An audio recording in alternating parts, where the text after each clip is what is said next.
Dikili'deyim, Dikili'ye geldim. Yufka alacağımı duyunca ve hatta gözleme yapacağımı duyunca Serkan kardeşim dedi ki yufkaları ben vereceğim. Mama Moni kafedeyiz. Buradan şimdi Serkan'dan taze taze yufkalarını alacağım. Ondan sonra tekneye doğru geçeceğim. Bu arada Dikili'ye gelirseniz muhakkak Mama Moni'de kahvaltı yapın, yemek yiyin. Denize karşı çay içmeyi unutmayın. Geçiyoruz dostlar. Kardeşim çok teşekkür ediyorum. Bir şey değil efendim. Sağ olasın. Lazım bir şey olursa size... Sana yufkacı Serkan demek isterdim ama değilsin biliyorum. Yufkalarım taze dedin. Taze. Evet. Gelirseniz muhakkak bu güzel kardeşimle de tanışın. Adaşım Serkan. Bekleriz her zaman. Bobicim yufkaları aldık. Gideceğiz şimdi. Sana da getireceğim, merak etme. Hadi bakalım.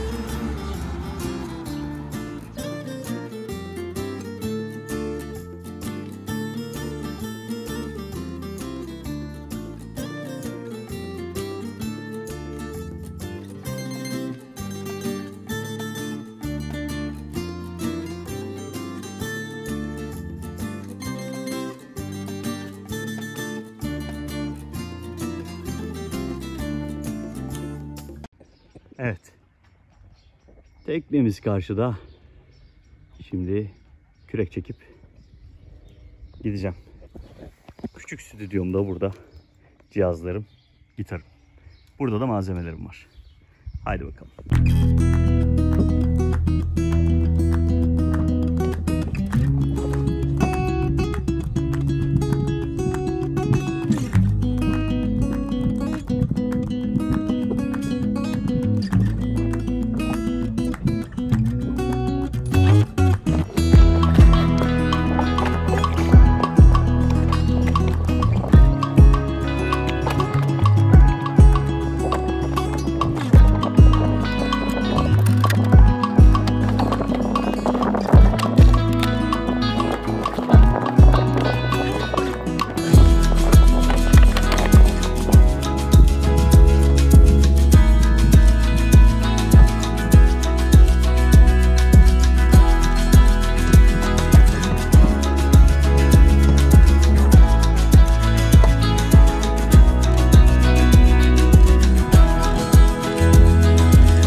dikkatli bir şekilde şamandıraları çıkıyorum. Ondan sonra yeke dümenini sabitleyeceğim. Dolap şalterini açmadım. Onu açacağım hemen.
Şalterini açacağım. Yiyeceklerim bozulmuş.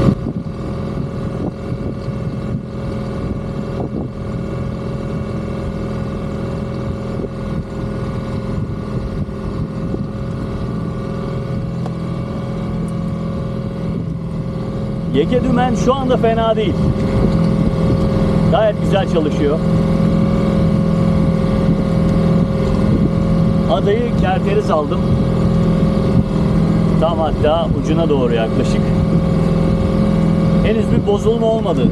Otopilotum olmadığı için yeke dümen sabitleyicimle yeke dümenimi sabitleyip hemen hızlı halledebileceğim işleri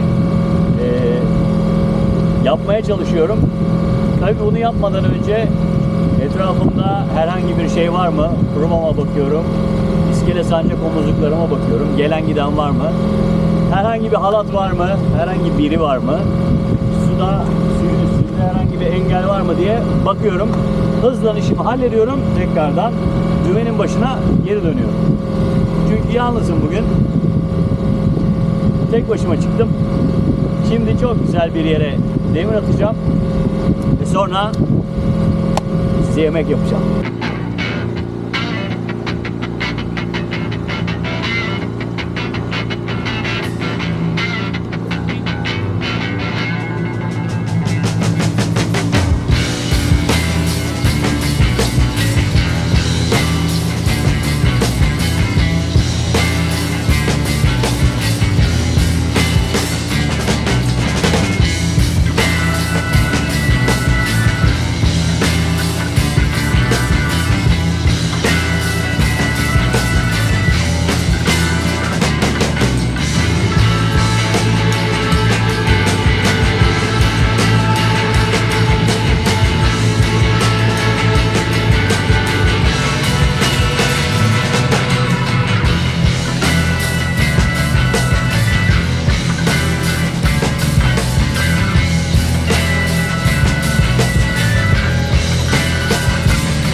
Müthiş. Müthiş. Bugün gerçekten hiç rüzgar yok. Windy'de bu saatlerde 1 knotlara kadar düşeceğini gösteriyordu. Su pırıl pırıl. Şöyle göstereyim.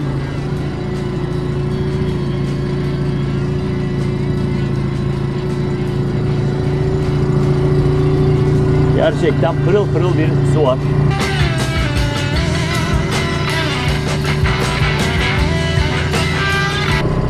Şimdi uygun bir yere demir atacağım.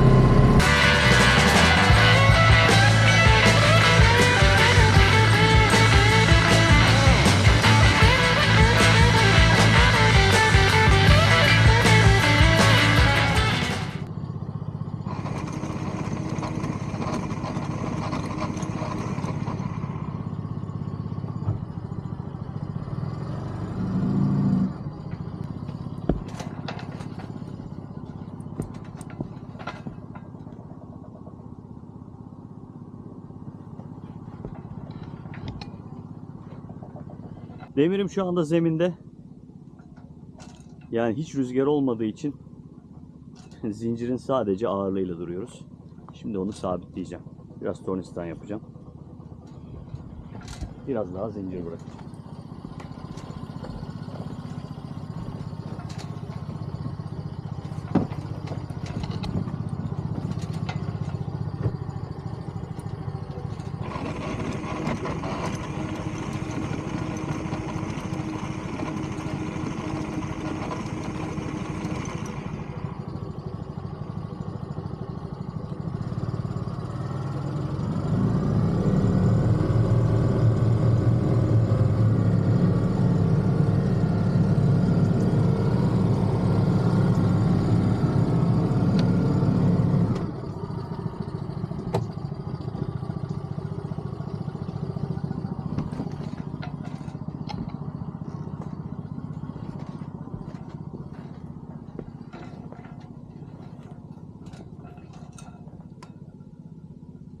Bakın demirim güzelce tutundu.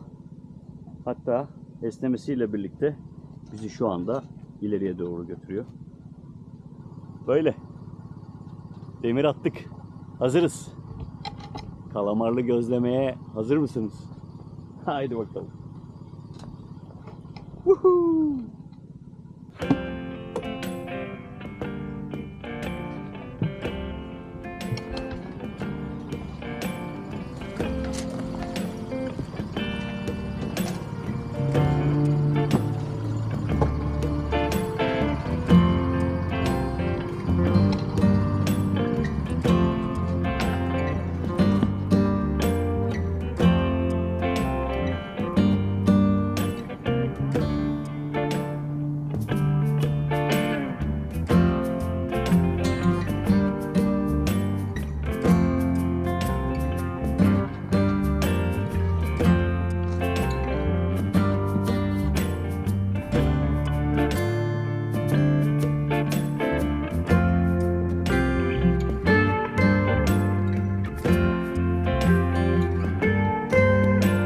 Bakın kuma gömüldü. Şu anda tekne tornistanda. Fakat herhangi bir gaz vermedim. Salınıyoruz. Kendi gücüyle tekrardan bizi ileriye doğru atıyor. Bakın tekrardan geriliyor.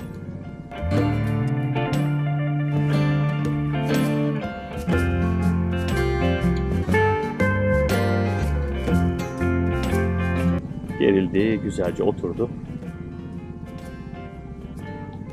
Evet. Keyfimiz yerinde.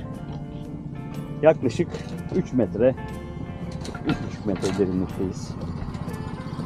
Teknemizin draftı bu arada 1 metre.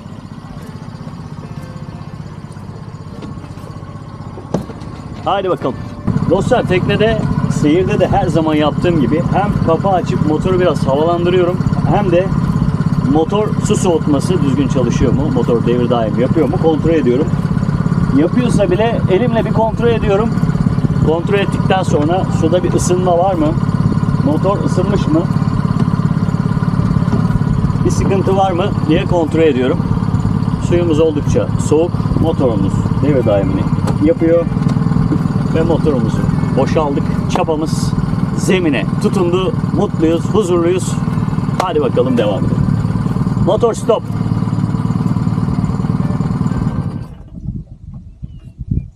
Ve huzur.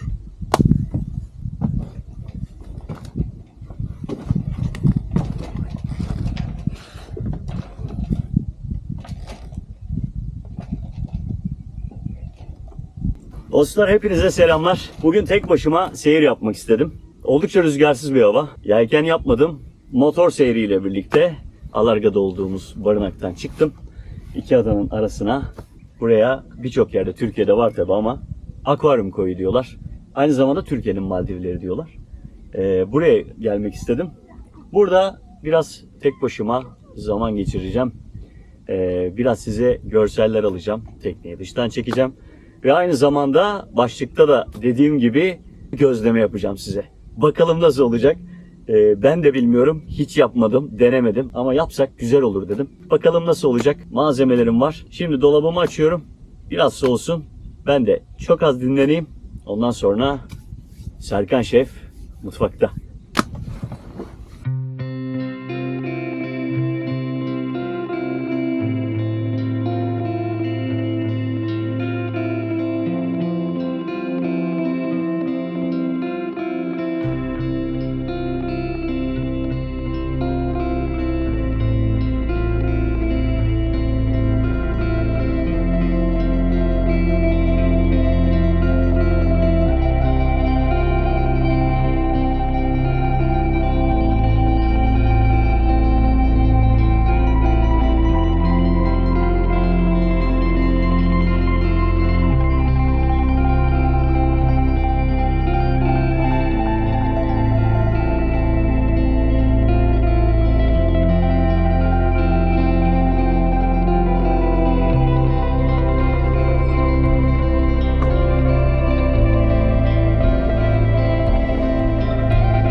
Dostlar selam.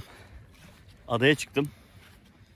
Birazcık yürüyeyim dedim. Hem buradan da size birkaç görüntü alayım istedim.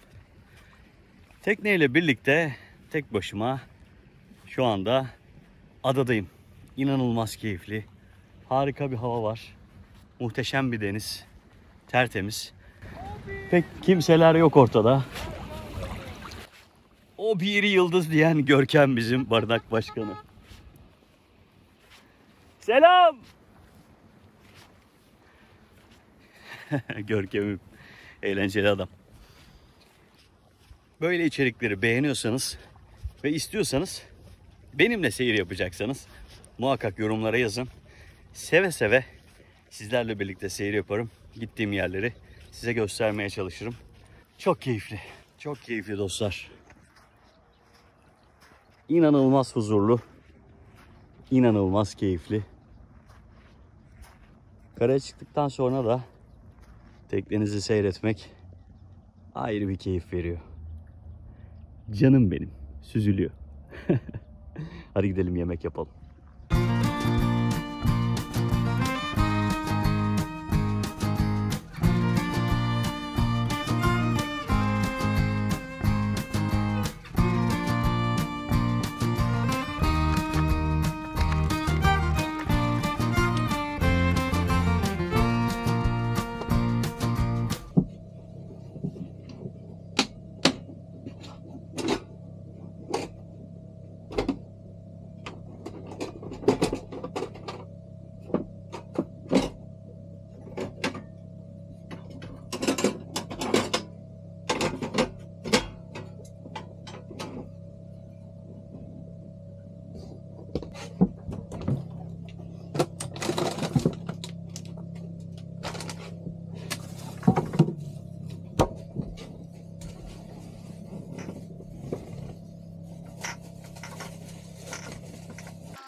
Ve yemek zamanı. Şimdi dostlar ne malzemeler kullanacağım hemen gösteriyorum. Ocağımız burada, böyle portatif bir ocak kullanıyorum ben. Dostlar malzemeleri göstereyim size. Dondurulmuş karides kullanacağım. Birazcık çiçek yağı, sarımsak, kırmızı pul biber, tuzumuz, maydanoz ve domates. Daha sonra gözlemede kullanmak üzere kaşarımız var. Ve burada olacaktı buzlukta. Evet. Tereyağımız. Tereyağımız var. Tereyağıyla birlikte güzelce karidesleri kavuracağım. Ondan sonra birazcık eklemeler yapacağım. Hadi bakalım.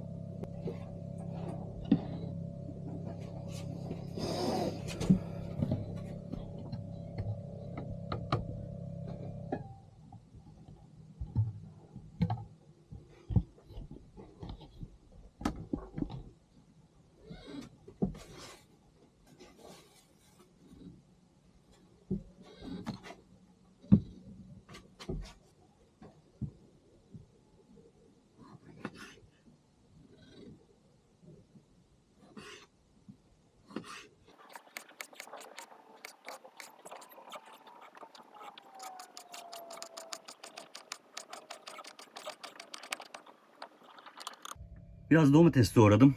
Biraz maydanoz. Şimdi de biraz sarımsak küçülteceğim.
Bu işin en can alıcı noktalarından bir tanesini gösteriyorum şimdi. Patatatam. İşte bu tava. Bizim gözlememizi gözleme yapacak ocaküstü tost. Döküm tost tavası. Şimdi ben tabi buna sığdırabilmek için yufkayı ikiye böleceğim. Evet. Bu işlemin en önemli taraflarından bir tanesi, şimdi bir tane yufkamız burada var.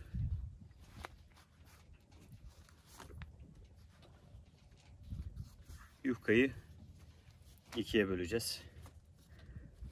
Öyle kibarlık yapıp fırt diye bölmeyeceğiz.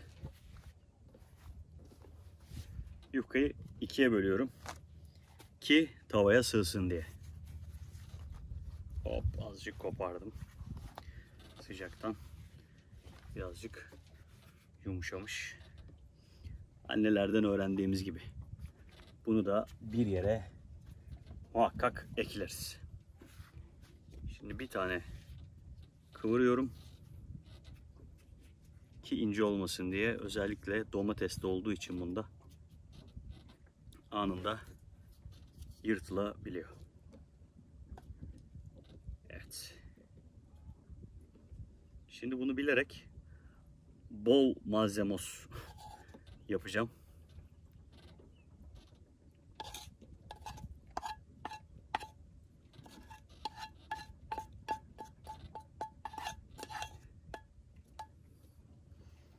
Güzelce sıyırdıktan sonra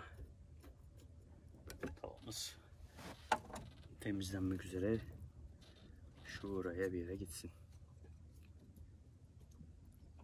Karidesleri yerleştirdim. Tabi bunun malzemesi gerçekten biraz fazla olmuş olabilir.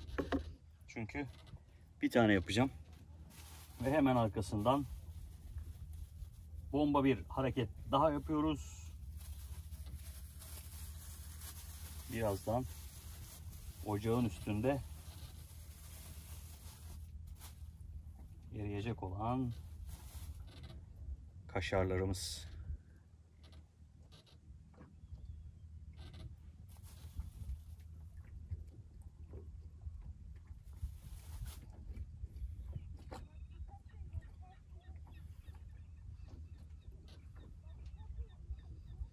Evet. Ve dostlar, bu işlem de tamam.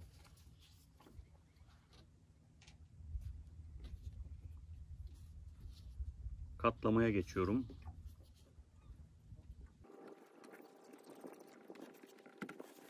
Ve tavamızı alıyoruz. Şimdi bunu tavamıza sığdırabilmemiz lazım.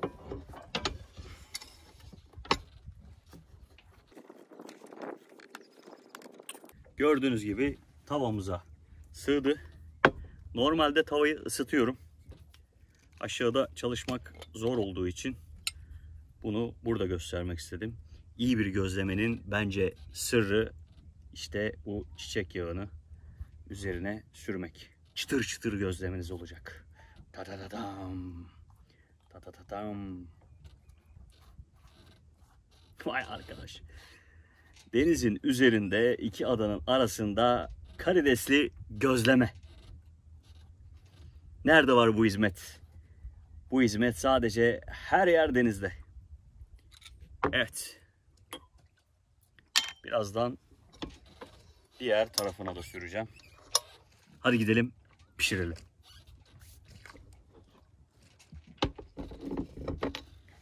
Çok fazla rüzgar olmadığı için ocağımı yukarıya aldım.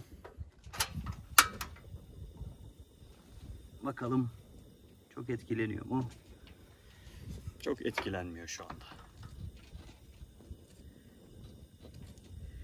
Ve burada ters düz ederek pişirmeye çalışacağım.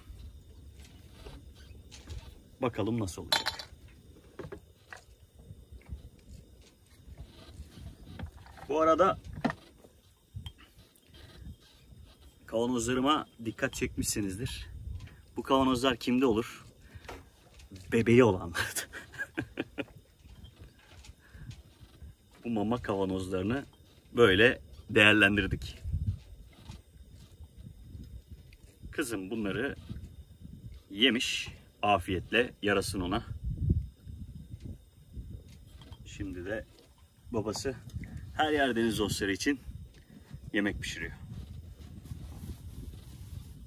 Bunları hemen kaldırıyorum. Güneşte daha çok zarar görmesinler.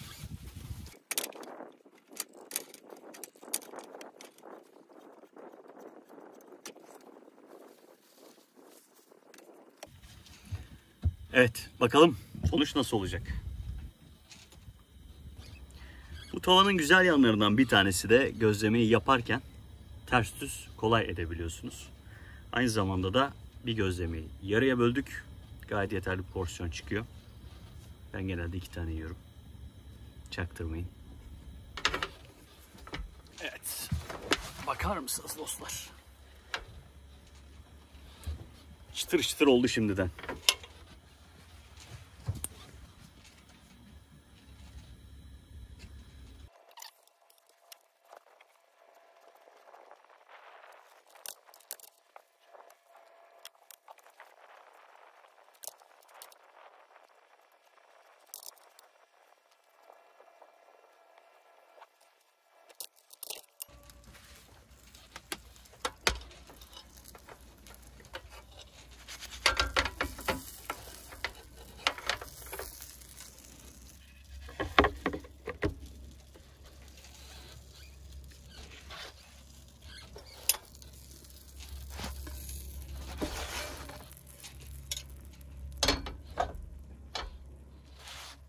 Ve dostlar, karidesli gözleme hazır.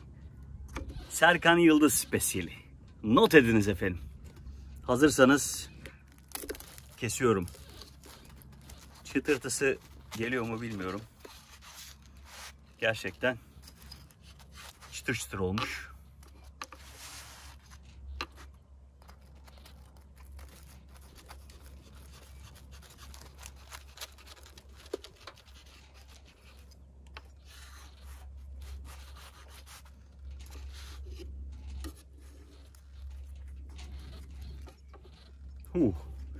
Sıcak. Ama şöyle göstermek istiyorum. Gerçekten güzel. Sıcak. Kendimce ufak masamı hemen hazırlıyorum ve yemeye başlıyorum. Sizlere düşüncelerimi hızlıdan paylaşacağım. Dostlar, her yer denizde gözleme tarifi verdim size.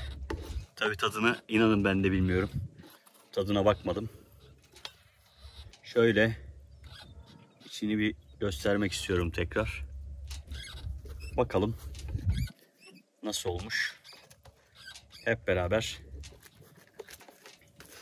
tadacağız.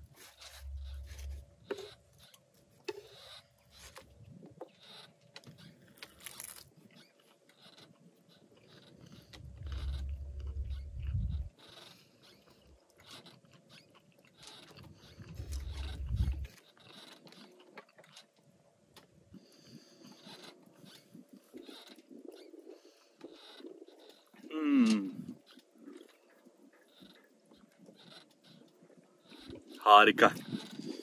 Tek kelimeyle harika. Gözleme yiyorum. Denizin üstündeyim. Aynı zamanda da o karidesin kokusu, o denizin kokusu damağımda. Acayip keyifli. Ben denedim dostlar. Oluyormuş. Ve harika oluyormuş.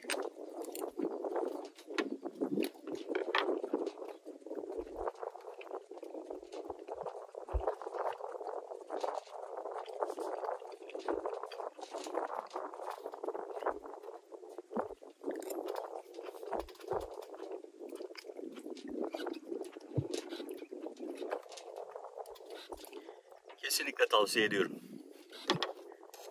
Evde deneyiniz. Ofiste deneyiniz. Teknede zaten deneyiniz.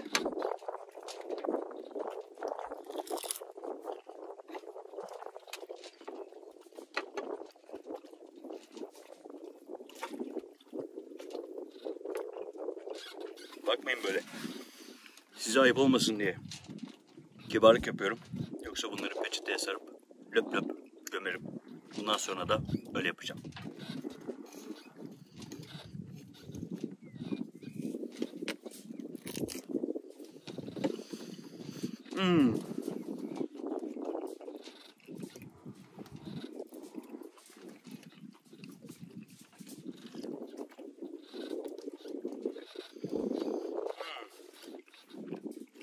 Harika.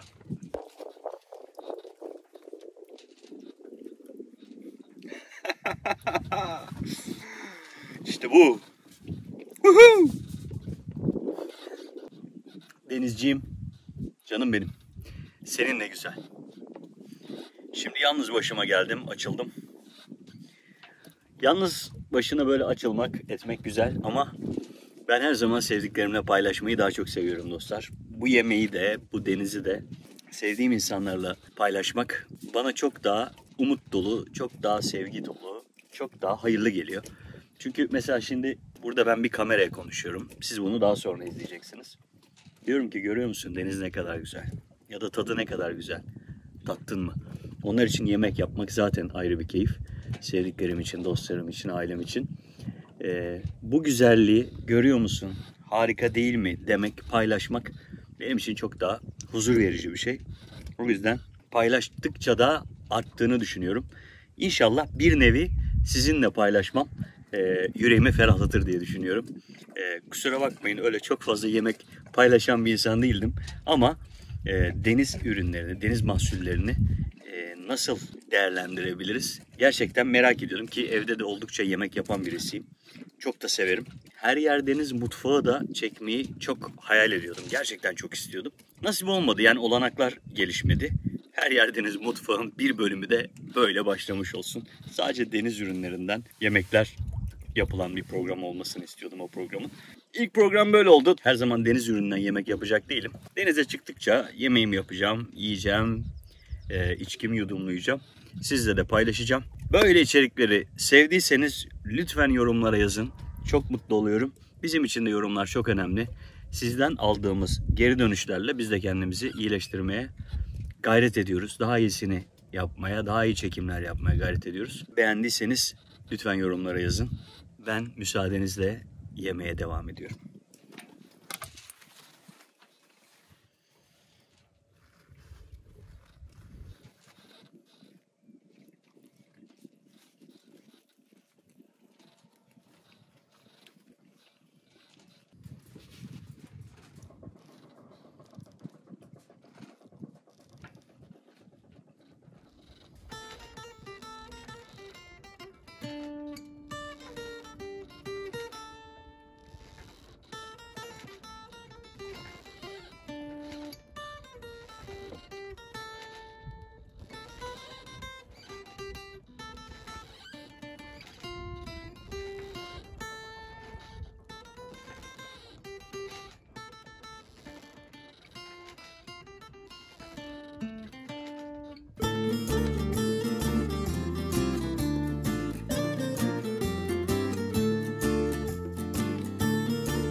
Dostlar size rüya gibi bir yerden sesleniyorum. Çok güzel bu dünya, masmavi bu dünya.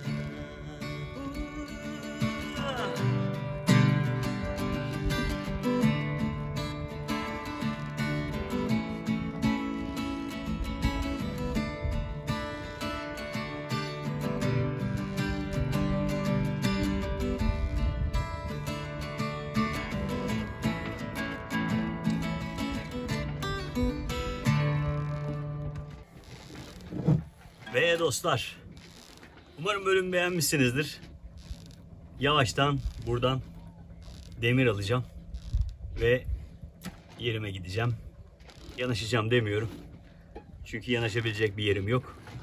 Bağlanacağım tonozuma. Birlikte gidelim. Kendime bir kahve yapayım. Orada vedalaşalım. Hadi. Allah selamet versin hepimize. Hadi bakalım.